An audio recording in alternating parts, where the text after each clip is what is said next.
assunto do louvor e a adoração e o culto, né, que surge em decorrência deles, sem mencionar o texto bíblico, sem mencionar o contexto bíblico e toda a história bíblica que também gira em torno do louvor e adoração do povo de Deus. Nós mencionamos nas aulas anteriores acerca do povo de Israel e como a adoração se desenvolveu no contexto e na história de Israel. Então nós vimos que no início nós tínhamos uma forma de culto muito mais espontânea, né, realizada pelo povo, que teve origem lá nos patriarcas de Israel, nos sacrifícios que eles realizavam e altares que eles levantaram para esses sacrifícios e para a adoração a Deus, para o serviço a Deus, que era assim que era entendido. Depois vimos o desenvolvimento disso na própria história de Israel e como que no deserto o povo de Israel, após tanto tempo depois dos patriarcas, mais de 400 anos, no deserto eles começam a conhecer a Deus e a reconhecer a Deus e a lembrar as suas tradições, e o culto também ali começa a se organizar. Então surge o tabernáculo, surge ali a arca, surge a memória daquela história que está acontecendo, e o culto começa a agregar esses elementos da memória de Israel, né, da saída do Egito, a arca, depois o tabernáculo e os altares, então, que são levantados a Deus para a realização dos sacrifícios. Quando eles se assentam em Canaã, começam ali também a levantar alguns altares e a fixar certos lugares para o culto a Deus, para a realização dos sacrifícios. E depois surgem os templos, né? O templo de Salomão, primeiramente, e a centralização do culto em Jerusalém. Então temos em Salomão a institucionalização do culto. E ele não deixa completamente aquela condição da espontaneidade que sempre acontece no meio do povo por meio da espiritualidade deles. Mas o culto oficial realizado por Israel passou a ser no templo, com todos os aparatos, com toda a organização que aquele templo e a formalidade estatal exigia, porque agora o culto estaria sob os cuidados do Estado, bem como a liderança religiosa que cuidaria do culto. Se institui então essa liderança por meio dos sacerdotes e por meio dos levitas que cuidariam do templo e de todas as coisas ali relacionadas ao culto. Essa é a história no Antigo Testamento que nós estudamos, mas temos então, a história continua e passamos a ver agora o culto dentro da novidade cristológica, ou seja, dentro da novidade de Cristo, evento de Cristo, aquele que viria se tornar o centro do culto. E a adoração a Deus agora vai passar por essa via, que é Jesus Cristo e o sacrifício por Ele realizado. A obra salvífica que Ele realizou se torna a razão do culto na igreja neotestamentária e a igreja que surge depois dela, que vamos ver em um pouquinho assim de história do culto, portanto dentro da história da igreja. Mas nesse primeiro momento, Jesus Cristo se torna o centro do culto. A história que vimos anteriormente do desenvolvimento do culto em Israel vai convergir para Jesus Cristo, porque Ele é o Deus encarnado, Ele é Deus encarnado dentro da nossa realidade, o Deus que se torna visível a nós. E quando estamos diante de Deus e reconhecemos essa presença de Deus, reconhecemos que é Deus, reconhecemos o seu nome, então a atitude normal, a atitude natural da criação é curvar-se ante o Criador. E nesse caso, a atitude dos filhos de Deus é reconhecer, é adorar esse Deus que está acima de todas as coisas, mas que em Jesus Cristo se mostra presente, se faz histórico, incorpora essa realidade e se mostra a nós, né? Então, é um Deus que graciosamente faz isso, portanto, mais digno ainda de adoração, de louvor. E o louvor e a adoração tem que surgir em reconhecimento a isso que Deus faz a nós, a essa forma tão escancarada, tão aberta, na qual Ele se revela a nós, Ele se mostra a nós, e o faz para fins de busca. para fins de buscar a sua criação que estava perdida, que estava alienada dele, que estava distanciada dele. Então ele busca essa criação. E quando ela reconhece o seu Criador, ela se curva diante do reconhecimento da sua presença. Essa é a razão principal do culto a partir do Novo Testamento. E esse reconhecimento se dá em Jesus Cristo.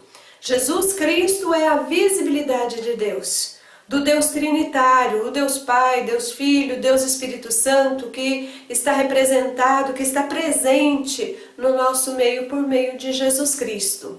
E ele ensina que o nosso culto, até por meio da oração do Pai Nosso, o nosso culto ele deve ter como preocupação inicial o reconhecimento de Deus. O reconhecimento que Deus está acima de todas as coisas, é o Pai Nosso que está no céu, e adoramos o seu nome, santificamos o seu nome, reconhecemos o seu nome. É isso que ele diz.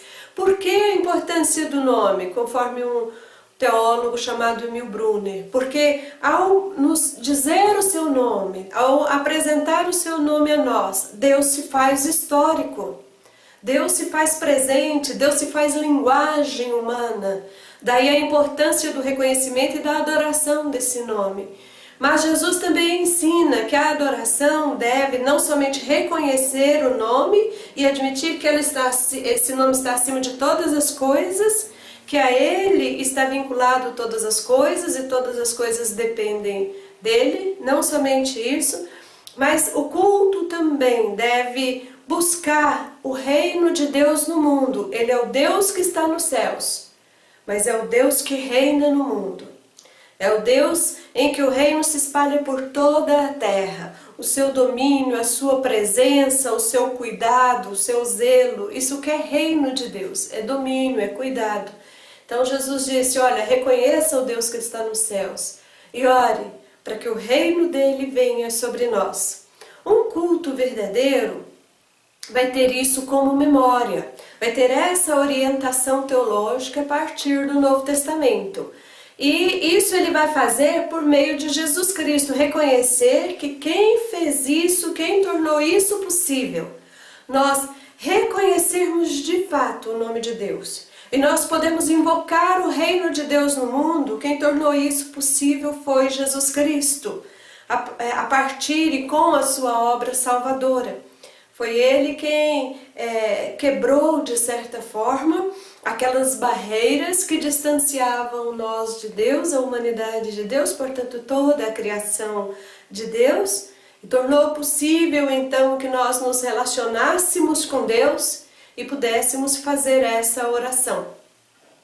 O culto, quando a igreja se reúne para celebrar, seja numa comunidade pequena, numa região de periferia, de uma grande cidade, de um grande centro urbano, ou seja, aquela mega igreja, né, com muitos e muitos membros que se reúnem com todo o aparato de culto, com toda aquela organização do louvor, adoração, do templo, da arquitetura, dos instrumentos, com todos os recursos que ela possui.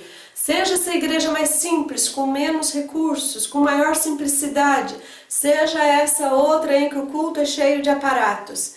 O culto só faz sentido nessas comunidades se elas tiverem como centro desse culto Jesus Cristo. Mas o Jesus Cristo que veio para nos salvar, que realizou aquela obra salvadora. É esse o Jesus Cristo que nós conhecemos por meio dos evangelhos. Os evangelhos, eles não visam apresentar uma biografia de Jesus, um conhecimento detalhado da vida de Jesus, de sua infância, de sua adolescência, de seus familiares. Não é essa a intenção dos evangelhos. A intenção maior deles é apresentar a obra que ele realizou para a nossa salvação. E nós só conseguimos conhecer Jesus Cristo, a pessoa de Jesus Cristo, por meio dessa obra. É reconhecendo essa obra que reconhecemos também a pessoa. E então, quando celebramos no culto, nós não temos como celebrar só a pessoa. Nós celebramos a pessoa e a obra, porque é isso que ele fez que possibilita a nossa salvação. Então, o culto, ele é também um evento de memória, ou de rememoração, né? Uma palavra que a gente usa até bastante na teologia em referência ao culto, à espiritualidade. É um rememorar daquilo que Jesus fez para que nós pudéssemos então sermos livres, verdadeiramente livres. Livres para quê? Livres para celebrar, livres para cantar, livres para nos alegrarmos diante de Deus, dando graças a Ele, dizendo o quanto Ele é grande, o quanto Ele é magnífico e o quanto isso que Ele fez possibilita a vida a nós. E a vida tem que ser expressa no culto, ela tem que estar presente no culto. Culto é um evento de vida. Então, quando estamos lá naquela celebração, embora ele tenha um ar de solenidade, ele não pode se restringir àquela solenidade fechada, né? Com os rostos, os semblantes fechados. Ao contrário, temos que nos alegrar diante de Deus, não somente com a voz, não somente com a meditação, que isso é próprio do ambiente do culto também, meditarmos naquilo que estamos dizendo, não somente com a contemplação, quando contemplamos a Deus, quando contemplamos então a sua presença em nosso meio, porque a Bíblia diz que onde tiver 2 ou 3, ali Deus está presente no nosso meio, então contemplamos isso, e isso é meio assim, uma experiência nossa, interna e muitas vezes coletiva, mas interna daquela comunidade. Mas não somente por meio disso, mas por meio da alegria, da expressividade, do corpo, da dança. O culto requer tudo isso.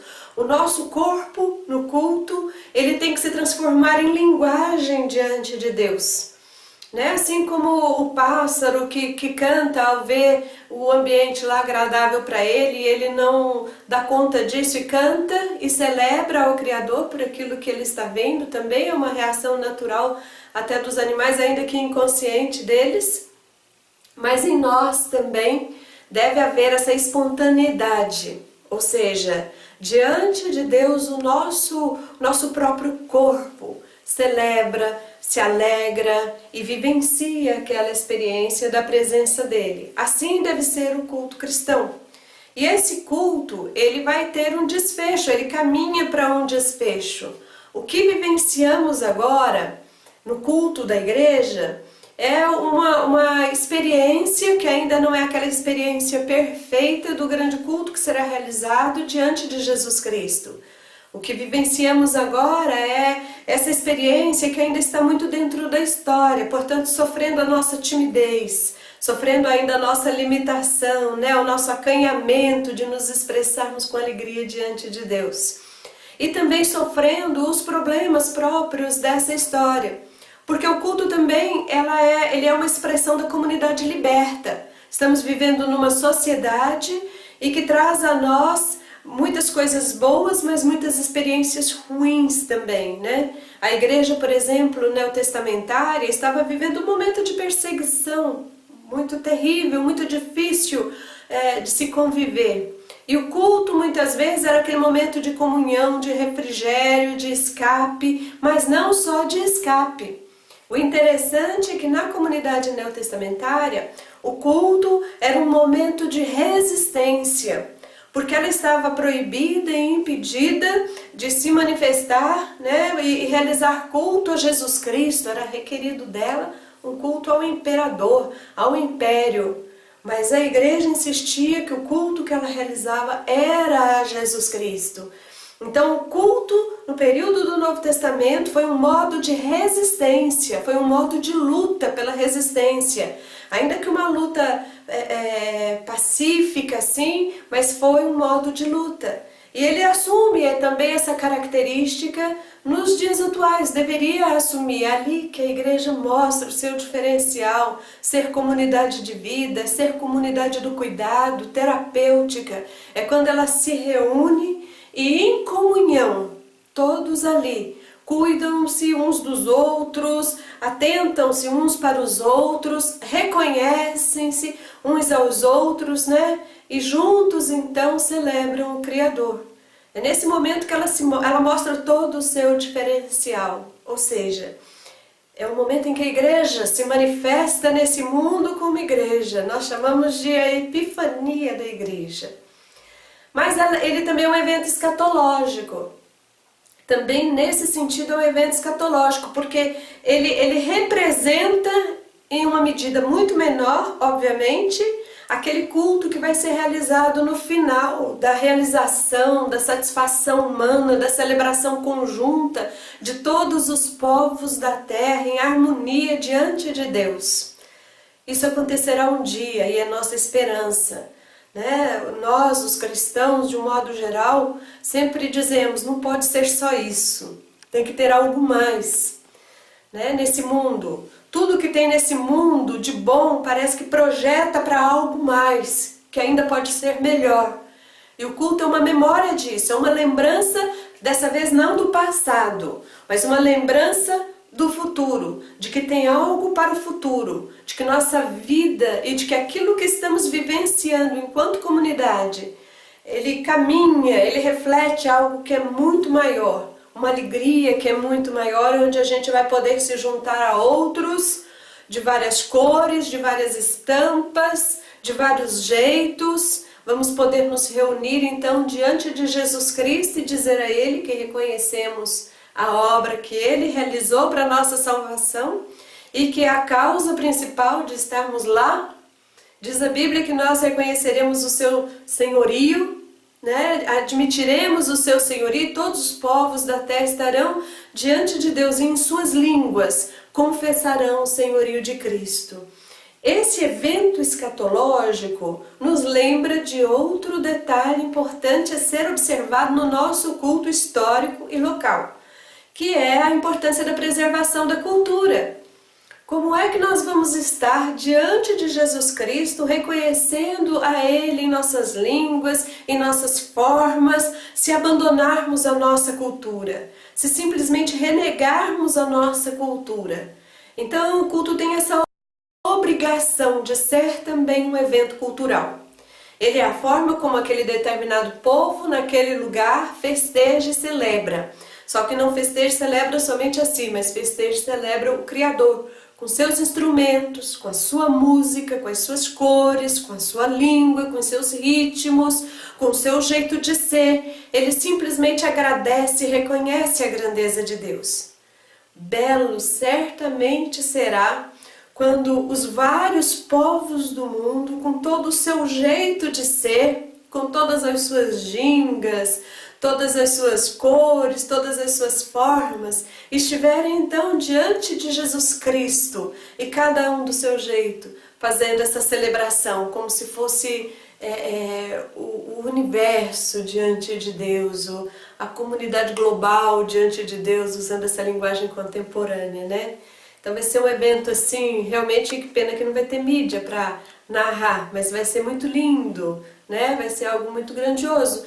Só que temos que lembrar sempre que o culto que realizamos aqui, no nosso tempo histórico, no nosso momento presente, ele já tem que ser uma amostra disso lá.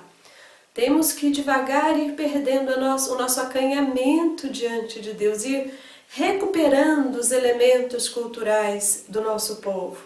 Nossa dança não pode ser aquela dança inexpressiva, que não reconhecemos como nossa.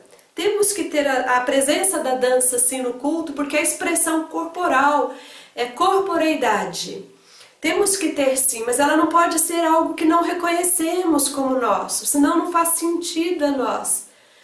Em compensação, se tivermos ritmos e movimentos que estamos vendo no Nordeste, no Norte, no Sul do país o tempo todo e entendendo que são ritmos nossos, se introduzirmos esses ritmos no culto para celebrarmos a Deus, o nosso culto certamente será muito mais festivo, um pouco mais trabalhoso, com aquelas sombrinhas do frevo, com certeza, dentro de templos pequenos, Mas a gente com certeza saberá fazer toda a adaptação necessária para isso.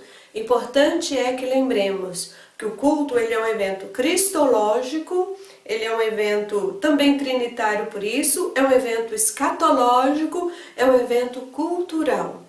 Bom, Nós vamos discutir mais a respeito disso, porque ainda vamos continuar vendo sobre o culto na história da igreja e algumas tendências contemporâneas. Mas até lá, pense a respeito disso.